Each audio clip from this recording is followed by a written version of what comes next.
हाम्रो reverse breakdown चाहिँ दुई किसिमका हुन्छन्, जुनोजेनर इफेक्ट र एभालेन्स इफेक्ट। अब रिभर्स ब्रेकडाउन, अब यिनी दुईवटा कुरा बुझ्नको लागि हामीले रिभर्स ब्रेकडाउनको बारेमा बुझ्नुपर्छ। त्यो भनेको के हो त, जस्तो एउटा पिएन जङ्सन डायोड छ, जसमा पी भनेको यो हो, एन भनेको यो। पीमा के हुन्छ, होल हुन्छ, एनमा के हुन्छ, फ्री इलेक्ट्रोन्स धेरै हुन्छ।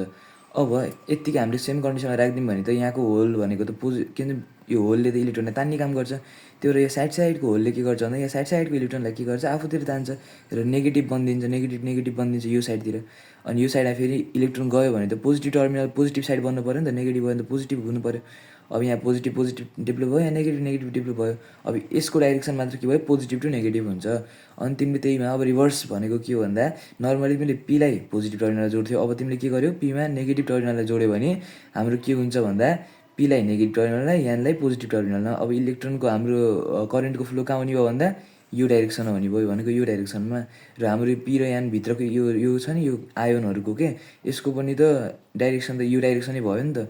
भनेपछि के भयो भन्दा यो डिप्लेसन लेयर बढ्ने भयो क्या। अब बढ्ने भएपछि करेन्ट फ्लो हुन दिने भएन। तर तिमीले यस्तो करेन्ट अथवा केही भोल्टेजहरू बढाइदियो अरे, केही इफेक्ट दियो अरे, त्यो इफेक्ट दिएपछि चाहिँ यो पुरै ब्रेकडाउन भयो र नर्मल सर्किट चाहिँ होइन फ्लो करेन्टहरू फ्लो हुन सुरु भएछ कि, त्यो इफेक्ट नै हाम्रो रिभर्स ब्रेकडाउन हो। अब त्यही मध्ये हाम्रो दुईवटा जेनर इफेक्ट र एभालेन्स इफेक्ट। अब जेनर इफेक्ट भनेको बित्तिकै हामीले हाइली डोप भनेर सम्झి हुन्छ कि, जस्तै एदेखि जेडसम्म हाम्रो एबिसिडी अल्फाबेटहरू छ नि, जसमा जेड भनेको त धेरै हुन्छ, लास्टतिर हुन्छ, धेरै हुन्छ। भनेपछि हाइली डोप्ड गर्नुपर्दो रहेछ यसलाई चाहिँ हाम्रो लाइटली डोप्ड गर्नुपर्दो रहेछ। अब यति कुरा थाहा भयो भने चाहिँ हामीले यसको धेरै सल्भ गर्न मजाले सक्छौँ बुझेर। अब जस्तै यो जेनर इफेक्टको कुरा है, मैले अब यो के भन्दैछु, जेनर इफेक्टको कुरा हो। जस्तै यो पी भयो अनि यो एन भयो। अब तिमीले हेभिली डोप्ड भनेको पीलाई यति धेरै पी गराइदियो, होलको मात्रा एकदमै बढ्यो कि। अब एन पनि यति दियो कि तिम्रो फ्री इलेक्ट्रोन्स चाहिँ के भयो, लास्टै बढ्यो कि। अब हेर न, होलले यो त दुइटै पोजिटिभ पनि हो, जस्तै मैले पोजिटिभ र पोजिटिभलाई सँगै राख्न थाल्यो भने रिपेल हुन्छ कि हुन्छ नि, त्यस्तै होल पनि त एउटै हो। यति धेरै हालिदियो कि यो पनि रिपेल हुन सुरु भयो। त्यही भएर डिप्लेसन लेयर पहिला यति धेरै थियो भने अब घटेर के भयो, यहाँ आयो। अब इलेक्ट्रोन पनि ढकाल्यो कि यो साइडलाई, त्यही भएर के भन्छ, डिप्लेसन लेयर के भयो, पहिला यति धेरै थियो भने अब के भयो, जम्मा यत्रो भयो। भनेको पहिला डिस्टेन्स डी थियो नि त, पहिलाको डिस्टेन्स यो डिस्टेन्स कि डी थियो, भनेपछि यो डिस्टेन्स डी भन्दा कम हुने भयो।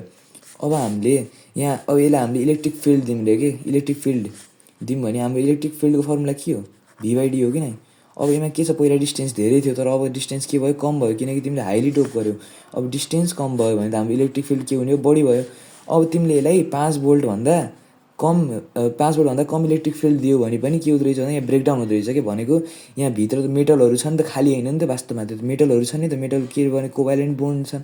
अब कोभ्यालेन्ट बोन्ड के हुने हो, ब्रेक हुने भयो कि, किनकि तिमीले धेरै भोल्ट लायो।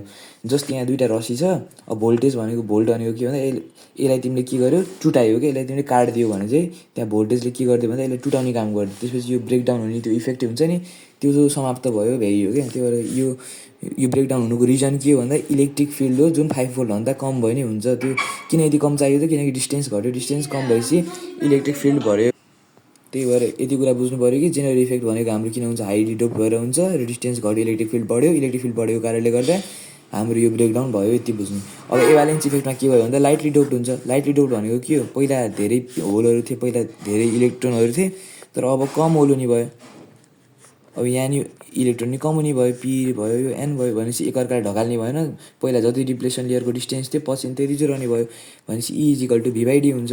भनेपछि अब त हाम्रो जति इलेक्ट्रिक फिल्ड दिउँ, जति यो ब्रेकडाउन हुन्छ नि, सबै आफ्नै कारणले गर्दा हुने हो नि त। डिस्टेन्स कम छैन नि त, एमा पो डिस्टेन्स कम थियो, त्यही भएर इलेक्ट्रिक फिल्ड आफै बढी भयो। तर यसमा त डिस्टेन्स कम छैन, जस्ताको त्यस्तै छ।